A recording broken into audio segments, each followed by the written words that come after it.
জিন্দাবাদ জিন্দাবাদ এনএসআই দিছিল দাদাগিরি হইত করা নহব এই জয় চলিছে চলিব সংগ্রাম চলিছে চলিব বিজেপি সরকার হুঁশিয়ার বিজেপি সরকার হুঁশিয়ার বিজেপি সরকার হুঁশিয়ার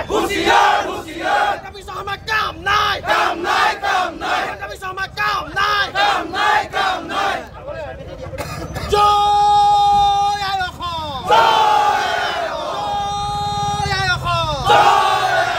মুখ্যমন্ত্রী মুস্তাফা মুখ্যমন্ত্রী হিমন্ত বিশ্ব শর্মা মুস্তাফা আমার দাবি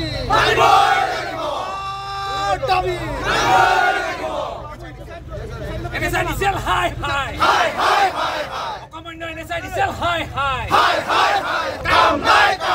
ৰাষ্ট্ৰীয় ঘাইপথৰ নিৰ্মাণ কাৰ্য অতি শীঘ্ৰে আৰম্ভ কৰক ৰাষ্ট্ৰীয় ঘাইপথৰ মেৰামতি কাম অতি শীঘ্ৰে আৰম্ভ কৰক NSI diesel go back Assam চৰকাৰ হাই হুঁচিয়াৰ আছো লং লিভ আছো লং লিভ চাইলেণ্ট যুক্ত যোৱাটো শীঘ্ৰে নিৰ্মাণ কৰক চাইলেণ্ট যুক্ত আছো লং লিভ Go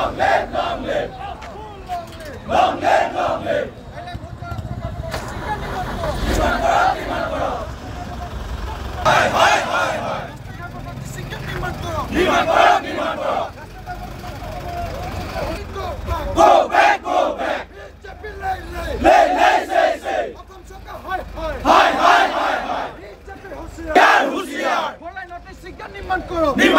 নিৰ্মাণ কৰক ৰাষ্ট্ৰীয় ঘাইপথ নিৰ্মাণ কৰিব লাগিবই অসম চৰকাৰ হয় নৰেন্দ্ৰ মোদী go back অমিত শ্বাহ হুঁচিয়াৰ হিমন্ত বিশ্ব এই জয় 10-11 বছৰ ধৰি NSIDCL নামৰ যিটো ৰাষ্ট্ৰীয় ঘাইপথ নিৰ্মাণকাৰী যিটো সংস্থা এই সংস্থাটোৱে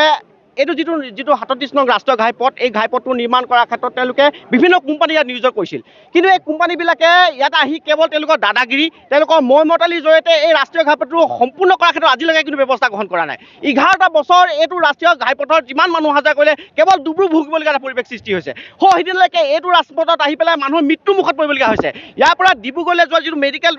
AMC আছে ইয়াত মানে যিবিলাক ৰোগী যায় তেওঁলোকৰ হাৰাশাস্তিৰ এটা পৰিৱেশ সৃষ্টি হৈছে কিন্তু এই ৰাষ্ট্ৰীয় ঘাইপথটো নিৰ্মাণ কৰাৰ ক্ষেত্ৰত সম্পূৰ্ণ কৰাৰ ক্ষেত্ৰত কিন্তু আজিলৈকে কোনো ব্যৱস্থা গ্ৰহণ কৰা নাই যিমানে ইয়াত ঠিকাদাৰ আছে যিমানে ইয়াত কৰ্মচাৰী আছে যিমানে ইঞ্জিন আছে কেৱল তেওঁলোকৰ দাদাগিৰি তেওঁলোকৰ মৈমতালি আৰু তেওঁলোকৰ কমিছনৰ অংকত তেওঁলোকে এই ৰাষ্ট্ৰীয় ঘাইপথটো সম্পূৰ্ণ কৰাৰ ক্ষেত্ৰত কোনো ব্যৱস্থা গ্ৰহণ নকৰিলে সদৌ অসম ছাত্ৰ সন্থাৰ বিষয়ববীয়াসকল বিশেষকৈ 4খন জিলাৰ বিষয়ববীয়াসকল আৰু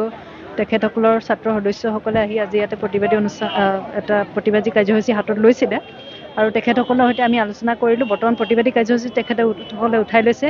আৰু NSIDCL কৰ্তৃপক্ষৰ সৈতে আমাৰ জিলা আয়ুক্ত মহোদয়ৰ উদ্যোগত এখন সভা অনুষ্ঠিত হোৱাটো তেখেতসকলে বিচাৰিছে আৰু ফেব্ৰুৱাৰী 5 তাৰিখৰ পিছতে তেখেতসকলে আমাৰ জিলা আয়ুক্ত মহোদয়ৰ কাৰ্যালয়ত উক্ত সভাখন অনুষ্ঠিত হ'ব আৰু তাত তেখেতসকলে অংশগ্ৰহণ কৰিব